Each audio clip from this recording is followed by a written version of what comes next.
Hi, this is Pari and you're watching the Investing Show by Bajaj Broking, जहां हम हर हफ्ते discuss करते हैं इन्वेस्टमेंट की दुनिया से related practical ideas and options.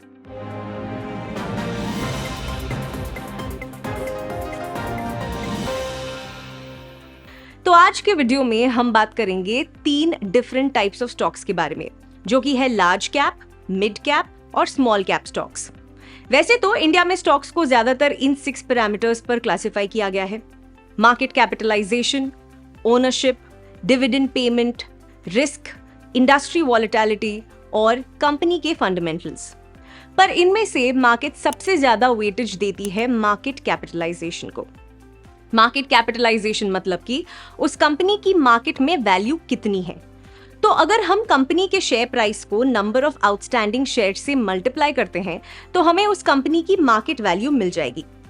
मान लीजिए एक कंपनी का शेयर प्राइस है 1000 रुपीज और मार्केट में आउटस्टैंडिंग शेयर्स यानी वो सभी शेयर्स जो मार्केट में है पर कंपनी का ओनर उन्हें ओन नहीं करता, तो आउटस्टैंडिंग शेयर्स है 5 लाख। तो कंपनी की वैल्यू हो जाएगी 50 करोड़। इसका आसान सा मतलब ये है कि अगर किसी को एक कंपनी खरीदनी हो तो उसे ये टोटल मार्केट वैल्यू कंपनी को पे करनी होगी। अब आपके सामने 2 कंपनीज के शेयर प्राइसेस हैं।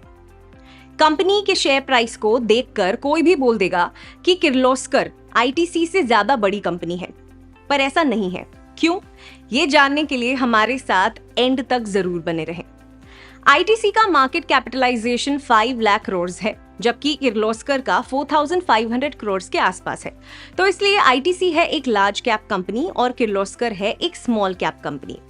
मार्केट कैपिटलाइजेशन के बेसिस पर 3 तरह के स्टॉक्स होते हैं: लार्ज कैप, मीडियम कैप और small cap. Large cap companies वो कंपनीज होती हैं जिनकी मार्केट कैपिटलाइजेशन 20,000 करोड़ से ऊपर है। वही मीडियम कैप कंपनीज की मार्केट कैपिटलाइजेशन 5,000 से 20,000 करोड़ के बीच होती है। 5,000 करोड़ से कम मार्केट कैपिटलाइजेशन वाली कंपनीज स्मॉल कैप के अंडर आती है। कभी कभी नंबर्स कंफ्यूजिंग हो सकते हैं, इसलिए 2017 में सेबी ने इन स्टॉक्स को लार्ज, मिड और स्मॉल में डिवाइड करने का एक सर्कुलर निकाला, जिसमें मार्केट कैपिटलाइजेशन के हिसाब से टॉप 100 कंपनीज को लार्ज कैप बताया गया। 101 से लेकर top 250th companies mid cap के अंडर आती है और 251 टू 500 कंपनीज स्मॉल कैप में आती है। लार्ज कैप कंपनीज यूजुअली अपनी इंडस्ट्री की लीडर्स होती हैं, जैसे Reliance, ITC limited, HDFC bank, hero MotoCorp. इनमें रिटर्न परसेंटेज मॉडरेट रहता है क्योंकि वो पहले ही अपने पोटेंशियल के टॉप पर पहुंच चुके होते हैं। पर इनमें इन्वेस्ट करना लेस रिस्की होता है क्योंकि वो अपने सेक्टर का एक बड़ा मार्केट शेयर एंजॉय करती है। इसलिए किसी भी माइनर बैड मार्केट कंडीशन का उन पर फर्क ज्यादा नहीं पड़ता।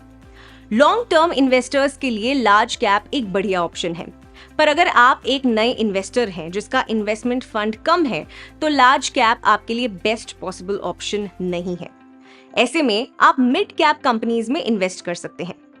मिड कैप कंपनीज का रिटर्न पोटेंशियल काफी हाई रहता है क्योंकि ये कंपनीज अपने अच्छे परफॉर्मेंस से अपने लिए कई सारी ग्रोथ अपॉर्चुनिटीज ओपन कर सकती है। लार्ज कंपनीज के कंपैरिजन में मिड कैप कंपनीज में इन्वेस्ट करना ज्यादा रिस्की हो सकता है, साथ ही इनकी वॉलेटिलिटी भी हाई होती है। अगर कंपनीज का परफॉर्मेंस कंसिस्टेंट रहता है तो इन कंपनीज में लार्ज कैप और मल्टी बैगर स्टॉक्स बनने का अच्छा पोटेंशियल है। कंपनीज जैसे ABB India, BHEL, MRF tyres mid companies है। वहीं स्मॉल कैप देखा जाए तो इनका रिटर्न बहुत हाई रहता है, साथ ही रिस्क भी काफी हाई रहता है। ये वो कंपनीज होती हैं जो मार्केट के मूवमेंट पर सबसे पहले और सबसे ज्यादा रिएक्ट करती हैं। मार्केट नीचे तो ये स्टॉक्स नीचे और मार्केट ऊपर तो ये स्टॉक्स ऊपर। कंपनीज जैसे Finolex industries, Gillette India, Piramal pharma small cap industries हैं। अगर आप ये सोच रहे हैं कि मार्केट कैपिटलाइजेशन के हिसाब से स्टॉक लेने से क्या फर्क पड़ता है, तो इसका जवाब मैं पहले ही आपको दे देती हूँ। इन्वेस्टमेंट एक बहुत ही सब्जेक्टिव चीज है। हर किसी की रिस्क एपेटाइट, इन्वेस्टमेंट फंड और ड्यूरेशन अलग होता है, जिसके बेसिस पर वो लार्ज, मीडियम या स्मॉल कैप में इन्वेस्ट कर सकते हैं।